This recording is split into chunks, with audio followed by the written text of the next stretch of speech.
Chapter 14, Problem Solving. Again, we're based on Harris's Exploring Chemical Analysis, the 5th edition, but the 4th edition is very similar, if not verbatim, for several of these problems.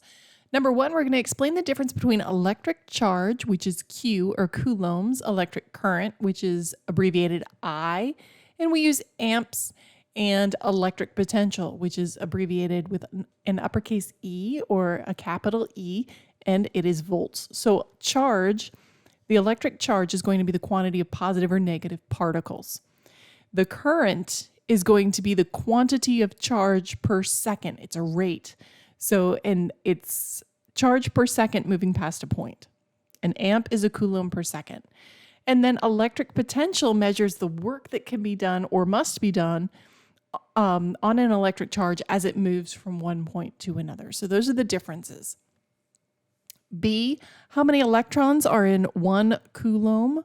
Well, 1 coulomb is 1 over 1.602 times 10 to the negative 19.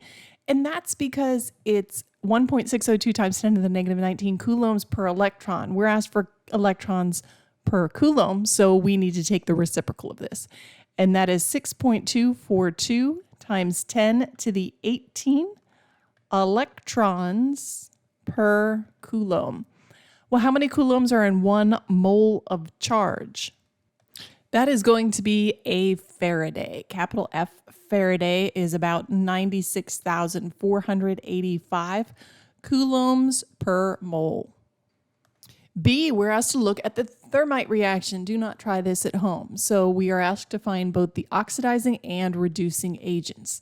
This is a definition question. So we need to be able to pick out what our oxidation states are and then recognize what is being reduced and what is being oxidized. So in our elemental form, which is aluminum and iron, they're each in their elemental form, they have an oxidation state of 0. So over here on the reactant side, the iron is then going to be in its +3 state. Aluminum is also going to be in a +3 state. So aluminum is going from 0 to +3. That means it must be losing electrons. Remember the memnonic oil rig. Oxidation is loss. That means the aluminum is being oxidized. The thing being oxidized is the reducing agent. So the aluminum is the reducing agent. That means the iron 3 oxide is the oxidizing agent. It is the thing being reduced. So you may see these referred to as the oxidants or the reductant. They mean the same thing. So then the oxidizing agent is the oxidant, and the reducing agent is the reductant. Remember, the oxidizing agent and the reducing agent are always found on the reactant side. Number 3, identify oxidizing and reducing agents among the following reactants. Write a balanced half reaction for each. So we're going to start with sodium. It's solid, that's its elemental state. Liquid water, and we are in equilibrium. For sodium with a +1 charge, so we have that ion. We have hydroxide, and we have half of a gaseous hydrogen. Now, gaseous hydrogen is the elemental state of hydrogen, so its oxidation state is 0. So for our half reactions, we have sodium, and I'll leave it in equilibrium, moving towards sodium, the ion. Then we have our water. We have hydroxide and 1/2 of hydrogen, the gas. So there are 8 steps for balancing with the half reaction method. First is to balance all elements other than hydrogen and oxygen. We have that. Next is to balance the oxygen by adding water molecules. We have 1 oxygen here. We have 1 oxygen here. We're balanced. Now we need to add hydrogen ions in order to balance the hydrogen atoms on each side. So we have 2 hydrogen atoms on the reactant side, and on the product side, we also have 2 hydrogen atoms. Half of H2 is just 1 hydrogen atom. So now we need to balance the charge. We have a charge of 0 on the reactant side for sodium and 1 plus on the product side. So that must mean I need 1 electron in order to balance that charge and make that product side electrically neutral. On this, the water reduction, I need 1 electron on the reactant side so that I have a -1 charge on both sides. So now I can just add it together. Is that what they wanted us to do? Balanced half reaction for each. No, that's all that we needed to do for number 3. Number 4, we're going to identify oxidizing and reducing agents. So the first thing I'm going to do is write down my half reactions here. So I have my sulfur and I have a tellurium compound. And I'm going to leave this part off for now. Now, this obviously tells me that we are working with a hydroxide. We're working in a basic solution rather than an acidic solution. Now, with my 8 steps for balancing, I show you how to convert from an acidic to a basic. So if you haven't seen the half reaction method in a basic solution, just hang on. So like before, we're going to balance all of our atoms other than oxygen and hydrogen first. And we do that by putting coefficients in front of our compounds. Now we're going to balance our oxygen atoms by adding water molecules. So I'm going to add my water there. And let's see, I'm going to add, let's see, that's 6, that's 4. So I need 2 water molecules here.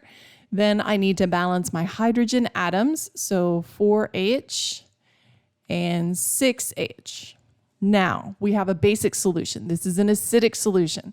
So what I do to one side, I have to do to the other. If I'm going to add 4 hydroxides over there, I need to add 4 hydroxides over here as well.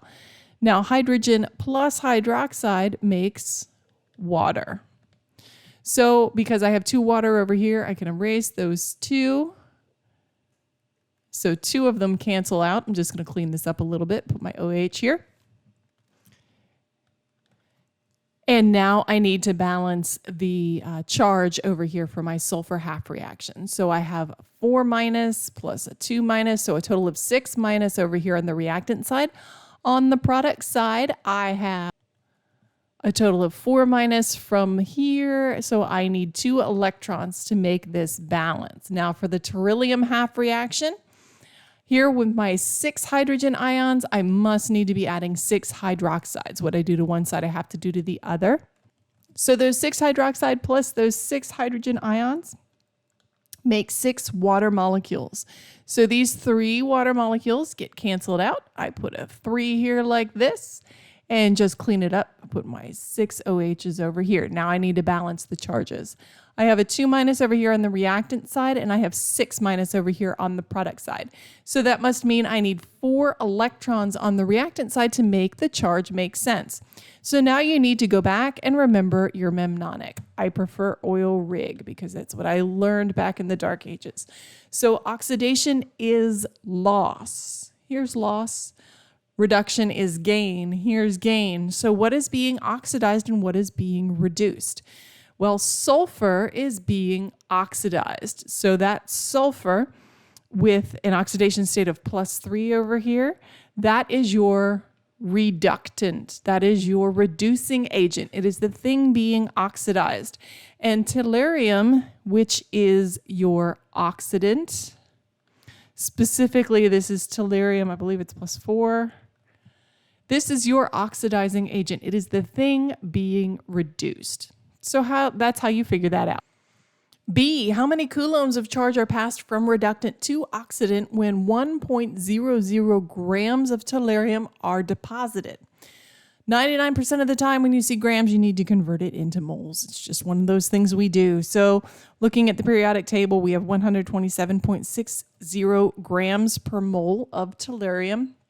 And in our balanced half reaction here, for every 1 mole of tellurium, we have 4 moles of electrons. I know that 1 mole is 9.649 times 10 to the 4th coulombs per mole of electron. So you should end up with 3.02 times 10 cubed, or 10 to the third, coulombs for B.